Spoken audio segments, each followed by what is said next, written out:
Well, howdy, everybody. Teresa here, and Brown Boy Brad. Brown Boy Brad. Say that 8 times fast. I can't even say it 1 time fast. It is June. I almost said me again. I know. It is June 9th, 2016. Thursday afternoon. It is 12:36 p.m. I'm making this vlog now because I'm supposed to chinwag with Dina at 1. So, we haven't talked in a couple weeks because I've been busy getting my head on straight. She's been busy with stuff, so. Right, hun? Right, baby. So anyway, it is 87 degrees out. Real full temperature is 96. It's not as hot as it was last night. The high will be 93. The low will be 73. It was really hot out last night. I mean, it was just, ugh. But anyway, last night, I did some looming, of course. I made this headband, and I just listed all 4 headbands. Now, these aren't for sale, per se, because obviously, if I put it on my head, that means I won't sell it. Because I don't want to do that. If I'm wearing it, I'm not gonna, oh, well, yeah, here you go. But I'll make some in any color you want. I listed a group of 4. You buy a set of 4 with the flowers. And then what you do is you pick out what color yarn you want me to use, base colors. And then I'll tell you what color of flowers I have left, because, like I said, I only have so many flowers in stock, and I don't make those. I buy those from like a woman that makes them, and so you'll have to pick what colors I have now. Which I have quite a few colors left. I have let me just see, quite a few different colors left. And then I did a little bit of mental sketching and planning out on that painting I'm doing for a friend. I just kind of took it a little easier. I try 2 nights a week to kind of not keep what I call working, which is doing the painting. Yeah, okay, I still loomed to put this set out, but I actually enjoyed this, and these headbands are for me. So, but if you work, what's happened to me before is when I've been working from home and selling crafts and stuff, that I will work all the time and I'll get burned out. So I'm trying to take off Wednesday nights and Sunday nights.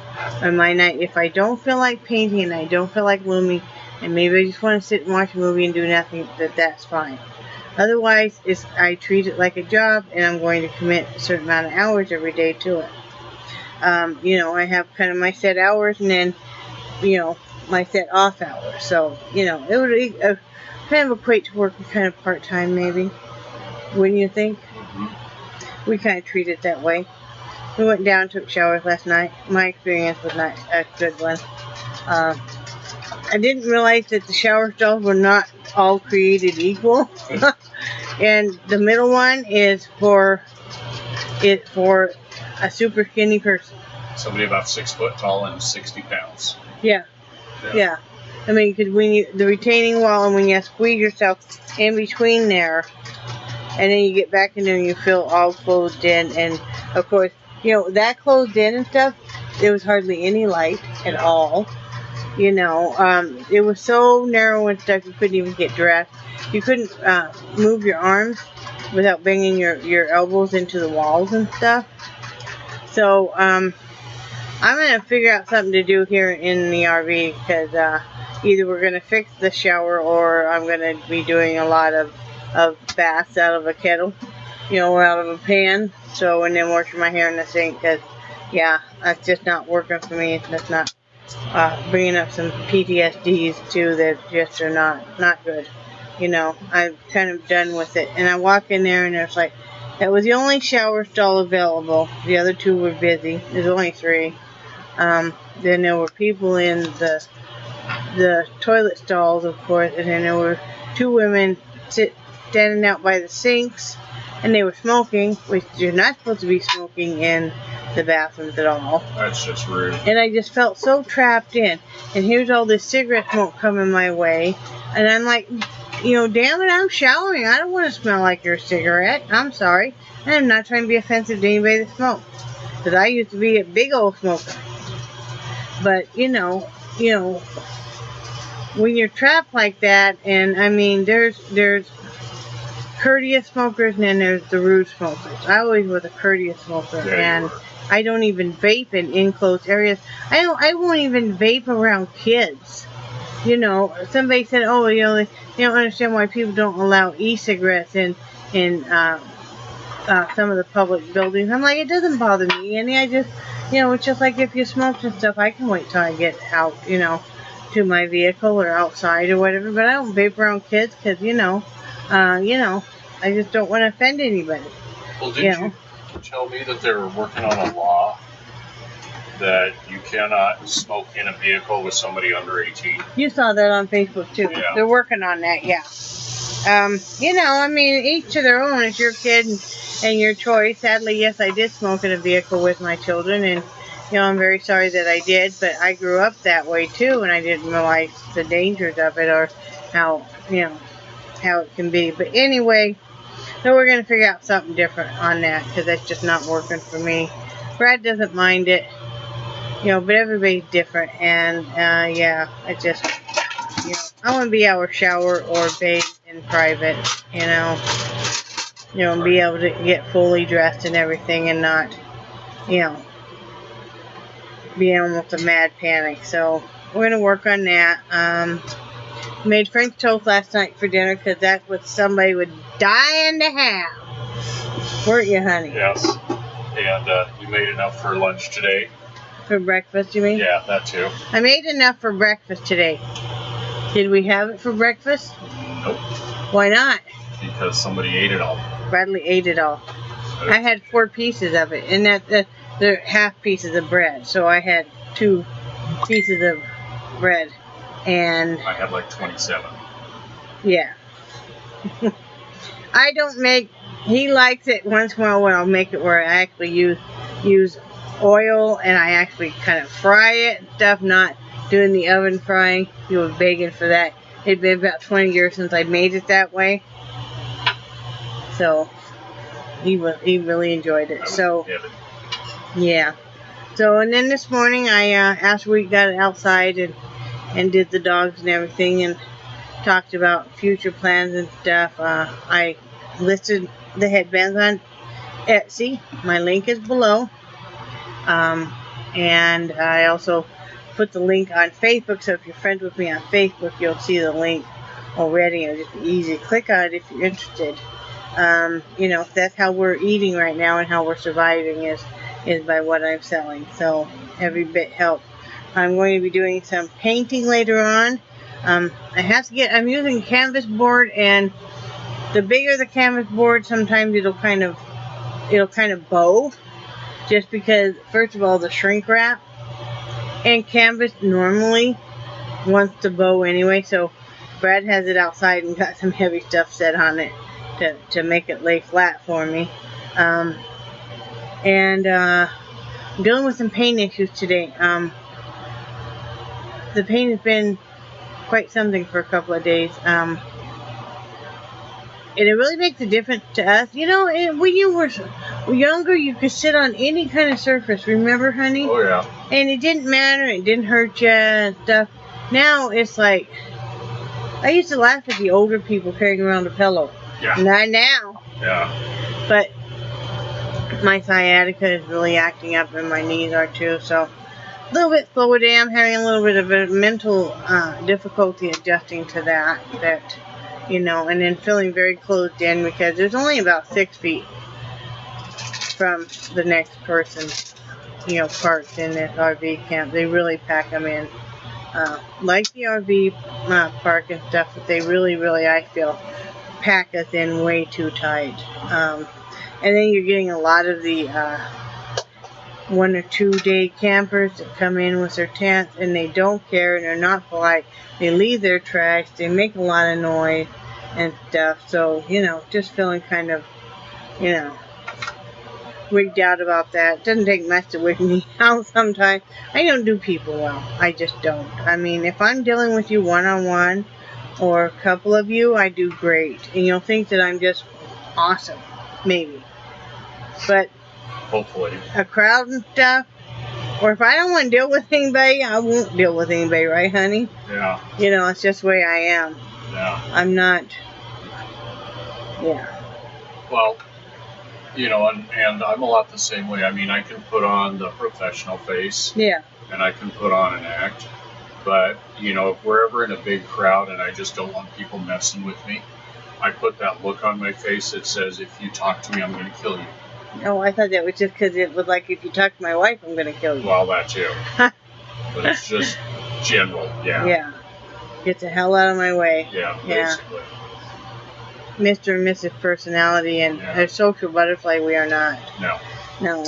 You know. It's like you see the little cliques even in the RV park of this group of people are friends, this group of people are friends, then you have us. Yeah. And we, you know, we're friendly with our neighbors and stuff, and Brad goes fishing with our next door neighbor Mitch, you know, when he's off and stuff, and, you know, they're always talking, and we like Carl next door and stuff, and, you know, but do we hang with people? No.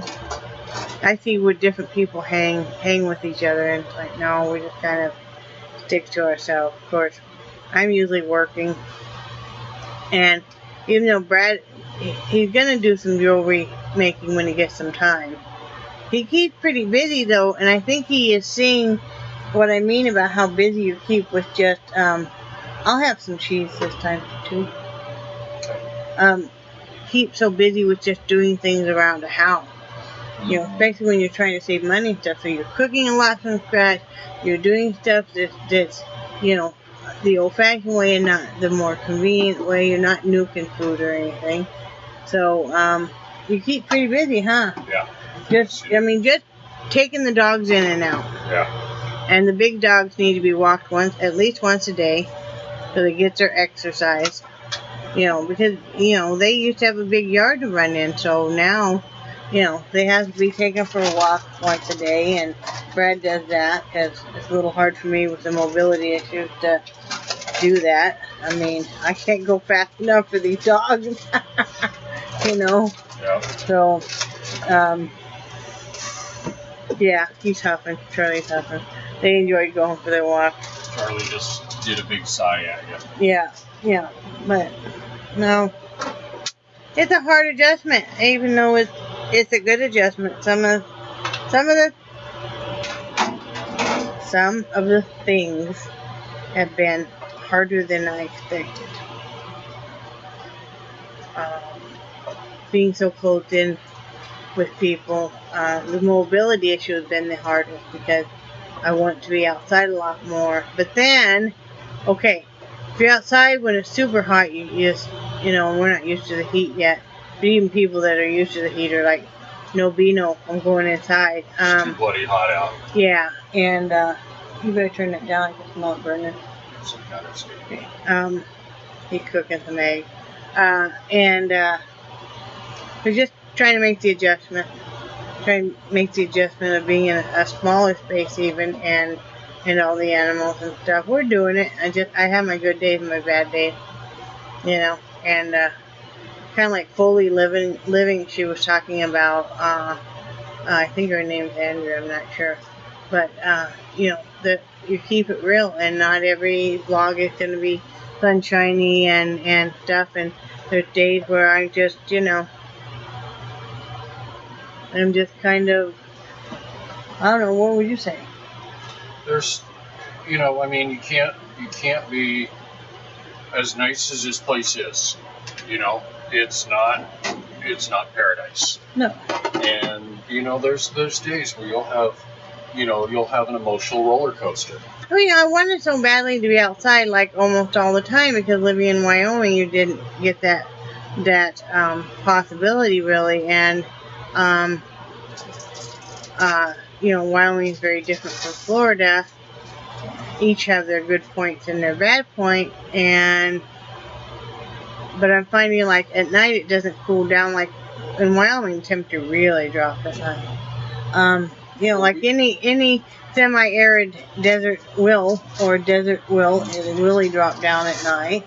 Well, we were just joking about that last night, that, you know, in Wyoming, how many times did we run the AC during the day and have to turn on the furnace for at night? Yeah. And so, you know, but, you know, we're managing. I'm still glad we moved. I mean, you know, I'm very glad we moved. But there's a lot of stuff that happened in our past. It's really kind of coming, like I said, I'm kind of dealing with mentally, and you didn't realize how bad the situation was until you stepped out of it, and how much that you did not have a life, and, you know, just the walls became a prison and stuff. And I don't want that to happen here. I don't want to become a prisoner in this RV. That is a fear of mine. If there really isn't anything we can do until, you know, unless we find somebody who's willing to, you know, let us stay on their land for not much or free, and even in exchange for some work that Brad could do, you know, or something. There really isn't anything we can do until his disability would come to. So he needs calling that insurance too. You know, we're having trouble getting this insurance set up through Obamacare. We cannot get through on phone. We can't get into the website. It's just a bunch of bohockery. Right, honey? Right, baby. Anyway, I'm going to go eat lunch, and I'm going to talk to Dina. And I hope you all are having a great day. Remember that I love you guys, and I cherish your friendship. And I'm still smiling. And we think you're awesome. And we'll talk to you tomorrow. Say bye, Brad. Bye, Brad. Bye.